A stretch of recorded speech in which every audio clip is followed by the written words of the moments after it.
My friend works for the city's CCTV archives and has seen some disturbing things. I hadn't seen Mike in a few months.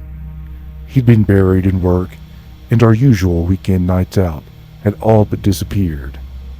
Then he called me on a Thursday and invited me over for drinks. I jumped at the invite. By the time I got there, Mike had already started drinking and was slurring his words. A dark cloud seemed to hover over him, which got worse as we drank. I finally asked what had been going on with him. Mike turned darker, afraid. He said it had to do with work. I never really knew what Mike did for a living. I did know he worked for the city in the tech department and was involved with the CCTV surveillance network, but I never knew what his day-to-day operations were, which he began to describe in detail. Mike explained there were thousands of cameras scattered throughout the downtown core, outlying the neighborhoods and well into the suburbs of our 1 million plus city. His responsibility was to categorize and archive all the incoming footage. Most of the footage went into a very general classification and were saved in hard drive formats and identified with lengthy combinations of numbers and letters for categorical archiving. They were truly meant to be forgotten about. It was an expensive task, but Mike designed and built an AI screening program that detected common patterns in footage and then sectioned out anomalous behavior for review. The vast majority wasn't noteworthy, something like 99.99%. Then there was the 0.01%. The car accidents, assaults, rapes, abductions, and murders. Those went to a special archive for use in criminal investigations. But this is when it gets dark, even weird. There was the 0.001%. They were held in a classified archive and contained footage capturing events that for all accounts were unexplainable. This was called the Tartarus Archive. I looked up the word Tartarus after discovering it was one of the darkest, deepest prisons from Greek mythology. It was said that if you dropped an anvil from heaven, it would take 7 days for it to reach Earth, but it would take another 7 days for the anvil to reach Tartarus. It was the place you sent titans when there was nowhere else that you could contain them. When Sisyphus was condemned to an eternity of futility and frustration, with a large boulder and a mountain slope, that punishment was carried out in Tartarus. As it turned out, the name was quite fitting to the archive's growing contents. Some footage could be simplified to strange optical anomalies in the camera, and coincidences of light or crackheads on a bender through the subway systems. Other footage, though, defied logic. The others are what captured Mike's mind that evening. He had been breaking protocol and bringing hard drives home at night. In fact, he'd been splicing the footage together, capturing and compiling repeat aberrations, and editing them in linear sequences. Mike wanted to show me some. It felt more like the sharing of a heavy burden kind of way. I asked if showing me would get him in trouble, but he waved the idea away. I said, yeah, obviously. I want to see what's going on in my city. Mike led me into his workroom, where he had monitors and towers and piles of externals set up. We sat down and skimmed through some drives nervously. Then he landed on one. Mike told me this anomaly was codenamed the Lincoln Spectre, and he pressed play. On the largest screen, black and white footage started up, showing Lincoln Avenue, one of our less attractive downtown streets, at 3 a.m. The camera angle showed the length of the Lincoln Avenue, as it led into the downtown core. The streets appeared to be empty and quiet. From a side road, a woman emerged, walking towards the camera. As she approached the intersection, she looked behind her and appeared to scream.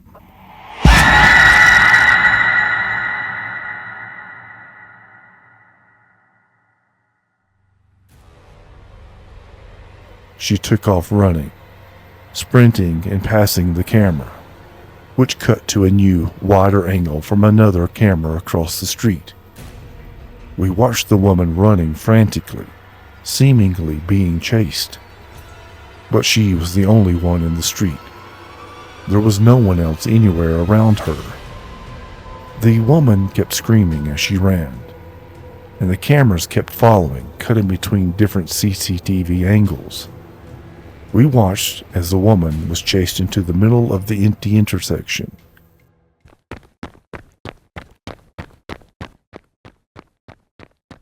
And she fell, then cowered as if something massive was standing above her. The woman's neck stiffened, and she began to levitate off the ground. Her body looked like a rag doll, as if something lifted her up by the throat until she was floating a dozen feet above the ground in the middle of the intersection. And then the woman's head snapped, and her body fell to the ground. The video ended and went black. I sat shocked. Mike saw my expression and said, "You ain't seen nothing yet." I asked if that was real, if what I saw was unaltered. Was it raw footage? Mike said all he'd done was put the clips together. None of the content had been touched. He told me he found out the incident and it ended up being described as a hit and run, and the case was left figuratively open for more evidence to amass, which it never would. The department kept the footage hidden, claiming it was a camera malfunction. No one outside of Mike and his boss had seen the video of how the poor woman actually died. I started to understand the air of somberness Mike was carrying around. Mike started the next video. He started in the subway systems, at the underground Walkley station. Shortly after closing up for the night, Walkley was the last stop on the route. The camera was pointed down along the subway platform to the east side, and it showed its entire length of the trackway leading through the tunnel. The lights on the platform shut off, and then the station went into complete darkness.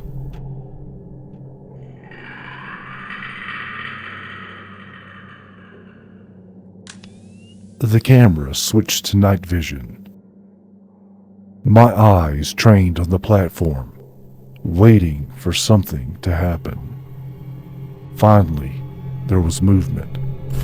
It was coming from the tunnel. It was difficult to identify what exactly it was at first, as its movements were strange and the footage was grainy.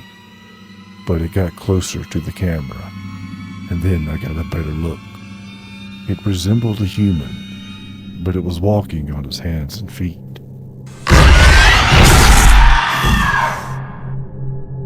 Once outside, the walker eyed its surroundings before skittering off towards the woods and disappearing. The footage cut to an hour later and revealed the crab walker reappeared from the woods. He was dragging a small animal by the tail in his teeth. He began mawing and chewing the now dead animal, sitting on the tracks.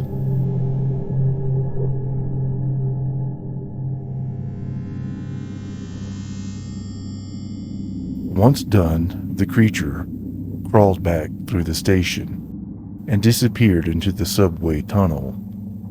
Again, Mike saw my expression and told me there was more.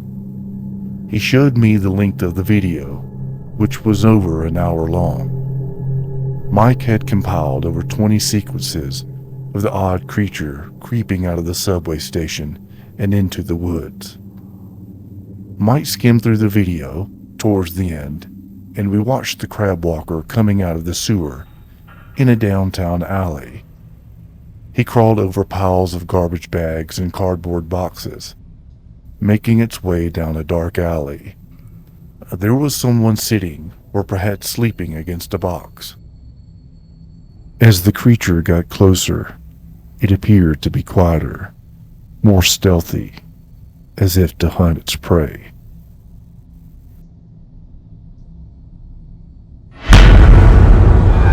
Hands and feet thrashed about as he was struggling for his life.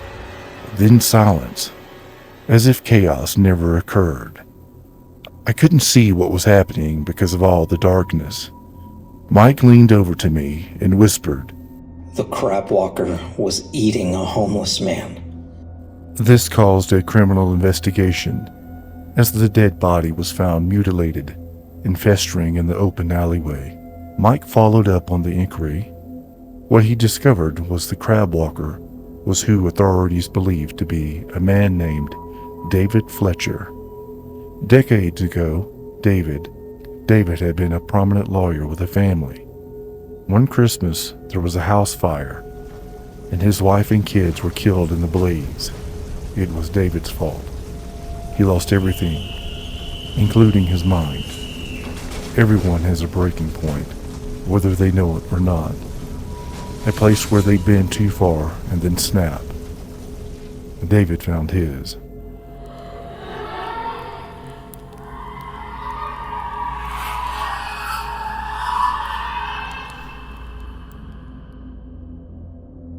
I can't be sure what happened to David, or if that really was him, or whatever became of him. But one thing's for certain. If he was human, he had lost his humanity long, long ago. Mike plugged a new hard drive in. He poured a fresh drink and told me this was the one that was really troubling him. The file was codenamed Cloud Mirror. I wasn't sure I wanted to see it, but before I could object, Mike pressed play. All the monitors lit up with the footage from different intersections downtown, on the exact date and time as each other. There were 5 in total. The streets on each screen were empty and quiet. No cars or people. Suddenly, at the exact same time, in the center of the intersection, a small glow pulsed into existence. It was some kind of orb, roughly the size of a bowling ball. The street lights around it pulsed with energy waves as the orb grew larger. It grew to the size of a beach ball. And then it flashed out. The street lights went black to normal, and the intersection was as lifeless as it was before. I asked Mike what they were. He told me he had gigs of footage of the orbs and had watched them repeatedly. He didn't know what they were at first. Then they started to change. Mike clicked onto the next video. Again, the 5 monitors lit up with the same intersections and time of night, but several weeks later. The streetlights glowed and pulsed, and an orb manifested into existence again. It grew to its beach ball size, but then it altered its surface and glow. Something gas-like replaced it, growing outward into a couch-sized cloud of dark gray. One of the cameras was closer, so I got to see the small clouds in detail. It looked like a volcanic eruption wrapping around itself. They were large, constantly morphing blobs that curled outward from a glowing center. As a gaseous-based organism, it was fascinating to see them floating in the middle of the street, so alien to our roads and stoplights and street lamps. Then they began to move, gliding down the empty roads. The cameras cut to different angles, following the clouds on some unknown path, zigging and zagging onto new streets and through alleyways.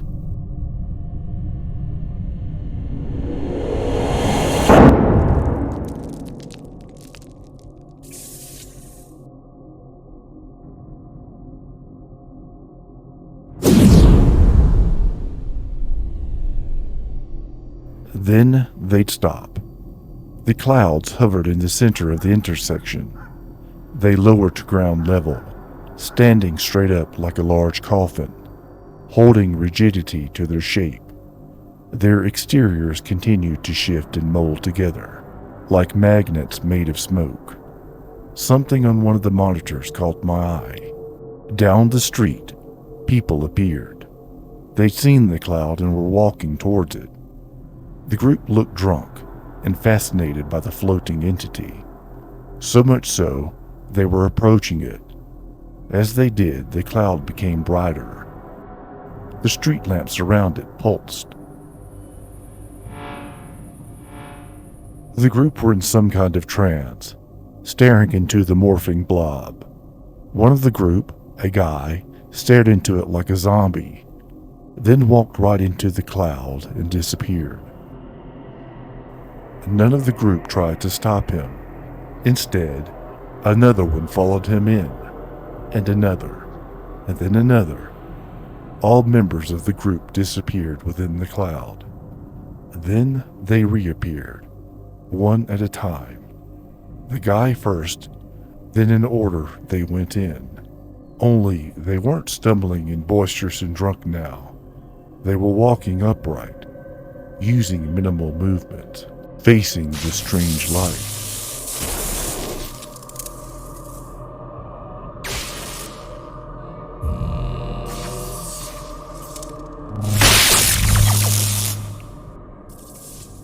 Then turned and all went into separate directions. Their strides, arm swings, and speed all matched.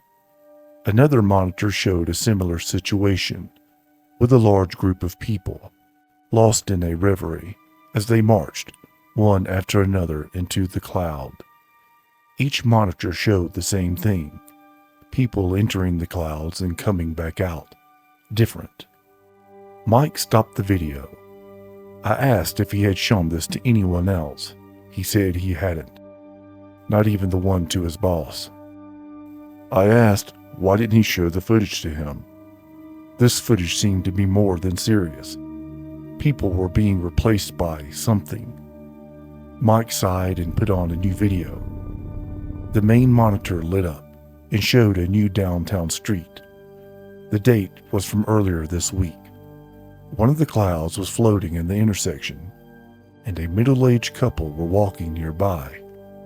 The husband with a slight limp in his right leg. The couple saw the cloud and were sucked by its aura. They approached it, eyes wide and mouths open. Both the husband and wife entered the cloud and disappeared for a moment. Then they reappeared. The husband's limp was gone. Mike turned to me and said, "That was my boss and his wife."